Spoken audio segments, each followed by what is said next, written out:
I welcome you all to MOOC's course entitled Community Engagement and Social Responsibility. I will be discussing Unit 5 today, entitled Research and Innovation in Community Engagement Related Issues. This unit has two modules. The second module is about rural distress, rural poverty, impact of COVID-19 on migrant laborers, and mitigation of disaster.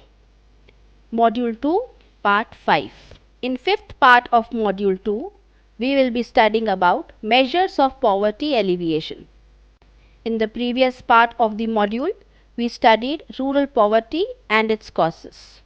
So we have a problem in hand, we have causes to the problem. It is a time to talk about measures. How can we alleviate poverty, or how can we help rural people to come out of the poverty? So some of the measures, like we need to talk about changes in the agriculture sector, which I have already discussed, that the agriculture system needs to be revised or need a rethinking and renovating, that we need to more be oriented towards the organic farming rather than the farming based on the pesticides and insecticides. Development of the small scale and cottage industries. The point of talking about is most of the, nearly two-thirds of the Indian economy operates in the unorganized markets. These unorganized markets are moving very perfectly and are able to feed their necessities very efficiently. So, if we want to regularize them, it becomes important that there should be norms which can help them to have cultured growth. Then there is distributive justice. I mean, if a farmer is not having the cost of production as a return, then there needs to be rethinking on how the cost of production can be ensured. I mean, how the return on that investment can be ensured, which is higher than the cost of capital which he has incurred. So we need to think upon how the justice can be done. Appropriate technology is almost every time important thing. Technology which can help the farmers to have better produce. Rather, now I will say it is not about the better produce, but it is more about farm diversified produce. So a farmer can have many things done on its farmland with diversification.